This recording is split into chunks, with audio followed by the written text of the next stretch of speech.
So just this past spring, I finished shooting my second feature film. And while you might think that being a cinematographer is all about the camera, the lighting, the way the camera moves, the lenses you're using, the actual gear you're putting to use on set, it's actually a lot less about the gear than you think. In this video, I'm going to share 5 lessons that I learned in shooting my second feature film, some of which have nothing to do with the technical skills of being a cinematographer. And if you're curious why all the behind the scenes photos and videos show our camera flipped sideways, stick around to the end to find out why that is the case. And no, it's not because we were shooting a vertical movie. All right, so kicking off, the first lesson is that you are there to serve the director. As a DP, sometimes it's easy to get caught up in the fact that you think you're the creative mastermind behind the project. And while yes, you are in one of the key creative roles for a film set, it's important to remember why you are there, which is ultimately to serve the story and serve the director's vision and help that come to life. Now, if you're a cinematographer, that might sound kind of obvious to you already, but I think there's a big difference between knowing that conceptually and knowing that in actuality and in reality when you are on set. Sometimes that means taking a more humble route and taking the perhaps great ideas that you have and keeping silent about them if they're not actually going to serve the director's vision or if you're running out of time. I've been on set with a lot of DPs who will protect the image so much just to get it to be something that will end up in their show reel rather than a shot that's actually going to serve and progress the story and ultimately the director's vision. It's your job as a DP to know when to suggest things and know when the director knows what they want. And as soon as you accept that and find a good balance with that, that's when you get more leeway and more flexibility from the director. Once they trust you, then you can push to do more creative shots or things that will help build and make you happy as a DP. The times where you have the most creative freedom should be in prep, when you're having a lot of conversations with the director, giving different ideas on potential shots you could do or setups or different creative ideas on how to capture different things. And then also when you are on set and a wrench gets thrown into your plan, it's up to you, the DP, to then step in and help and provide solutions.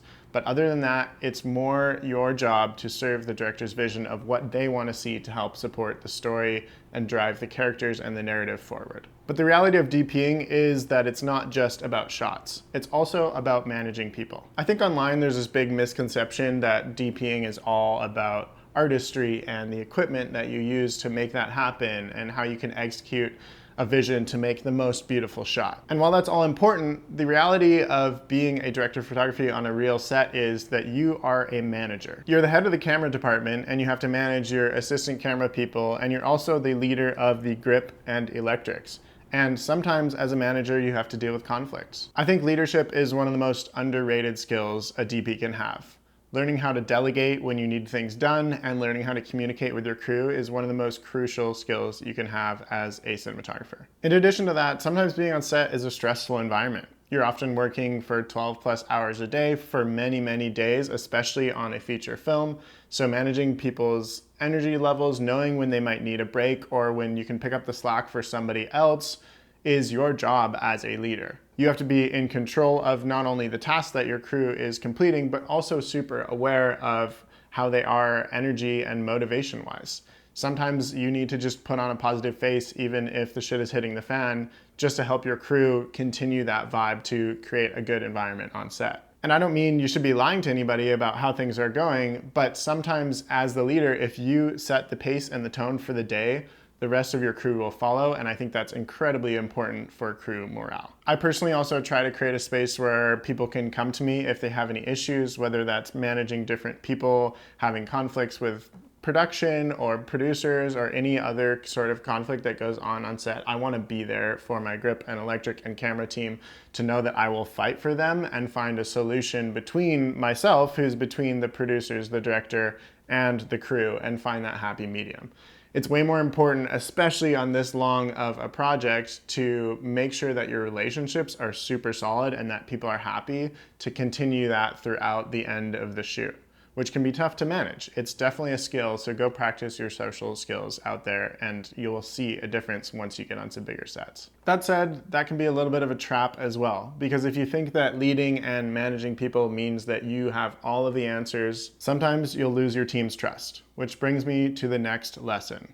which is to vet the people you're working with. Shooting a feature film is a marathon, not a sprint. Unlike commercials or music videos where you're shooting for a few days, a feature can be weeks and weeks of prep and weeks of shooting, which means you're with these people for 12 hours plus a day for months on end, which is a lot of time to spend with somebody. Think about how much time you spend with friends or family. It's not even close to the amount of time that you're gonna spend with the people you're with on set for that period of time that you're shooting that feature film. I probably don't even spend as much time with my friends in a year as I did on this feature film with the crew that I had. So with that in mind, if you're surrounded with people who support you and lift you up, that's gonna be awesome for that marathon. But if you're surrounded with people who bring you down, that's gonna be a battle every single day. I was fortunate to have a really awesome grip, electric, and camera team on this one, but sometimes you're working with people for the very first time, and that can be hard to gauge whether they're gonna be great under pressure and with the long hours. For example, on the feature that I just shot, we had an entire week of night shoots where you're starting at 5 p.m., ending at 5 a.m.,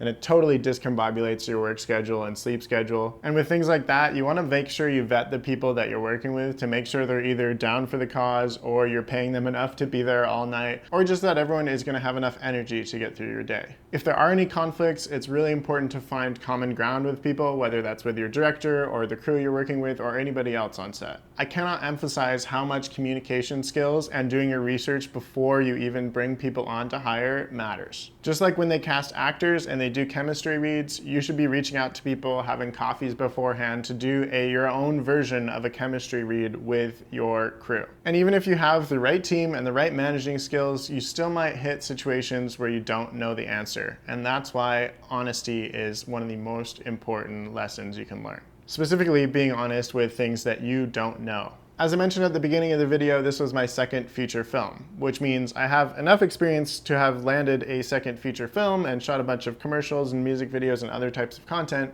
but it also means that I'm not the most experienced DP in the world. I think a lot of up-and-coming cinematographers, myself included, feel pressure to have all the answers all the time. And I think a lot of people find themselves faking it till they make it and lying about things that they might actually not know how to do. But the reality is that being honest about what you know and what you don't know helps build trust. The crew that you've hopefully spent time vetting and chatting to are experts in what they do. A lot of them technicians who have super niche and important, valuable knowledge that could help you solve a problem. By relying on your crew's expertise, you'll not only learn something, but you're also gonna save time and you're gonna empower your crew to actually do what you brought them on to the project to do in the first place. Setting aside your ego and being humble for a minute can be an amazing step forward in the direction that you want to go, whether that's solving a specific problem of something happening on set or just in your own process as a director of photography. I found myself doing this in the feature that I just shot in a couple of different ways. One was for things that I just didn't want to think about or deal with, whether it's running power from Jenny's and making sure we have the right adapters or cables. For something like that, I would just delegate that, have someone else deal with it who knows how to do it. That's not my job. I don't need to know how to do that in order to deliver a beautiful image to the director. And other times it might be something that you actually want to know how to do, whether it's talking about it after the pressure of being on set is over and you have a little bit more time to chat, or whether it's a problem that you feel like you can learn the solution to there and then just continue on with your day. Both of these approaches are valuable whether you're saving time or adding knowledge to your tool belt. Don't be afraid to rely on your crew for this information that they are hired specifically to do. Oftentimes, crew members have climbed the ladder quicker than you and or are more experienced with you. In this case, for example, my gaffer had done like 6 feature films, and so me coming on to do my second, I might as well rely on him for certain questions. For example, if I get into a scenario where I'm struggling with the lighting, I might just ask him, hey, have you dealt with this situation similar to this before? And there might be a really quick and easy solution that he can provide that I might spend twice the amount of time just figuring out by trying to just figure it out on the day. And the best part is, once you get rid of that pressure that you put on yourself to know everything, it frees you up to actually enjoy the process of filmmaking. Which brings me to the next lesson. Even though shooting a feature has long hours, long days, it's super stressful, you never have enough time, never have enough money, it's so important to enjoy the ride. Being a cinematographer is such a privileged job to have, and to be able to get to do what you love, whether that's shooting a short film, a feature film, a music video, or just picking up a camera in general, don't forget to stop and smell the roses and enjoy it along the way. Because wow, it is such an amazing thing to be able to do this as a career. If you are making movies for a living or making a living in any capacity behind a camera, don't forget to celebrate the magic of what that is. That's the reason that we all got into this in the first place, and so despite all the stresses that come with the job, it's really important to just pause and appreciate the opportunity that you were given and have fun in the process. Because at the end of the day, if you're not having fun and being creative, what's the point of making movies anyway? So to wrap it all up, by the time I had wrapped my second feature, although I learned a ton about lighting and camera position, and I could talk about that all in another video, I realized that DPing is not just about making visuals. It's about trust and leadership and being humble and enjoying the process along the way. And if you can balance all of those things, I often find that the craft and the actual flow state you get into when you're shooting will kind of take care of itself. Also, if you've been waiting since the beginning to find out why we had our cameras sideways, it's because we shot vertical anamorphic, which is where your camera is flipped 90 degrees, your anamorphic lens is horizontal, which de-squeezes to a 4:3 aspect ratio, which was our delivery aspect ratio on this project. I'm gonna do an entire video breaking down this process and what I learned from that from a technical perspective, so if you haven't already, hit the subscribe button down below to see that video when it comes out. Hopefully you learned something from this video. Thanks so much for watching, and I'll catch you in the next one.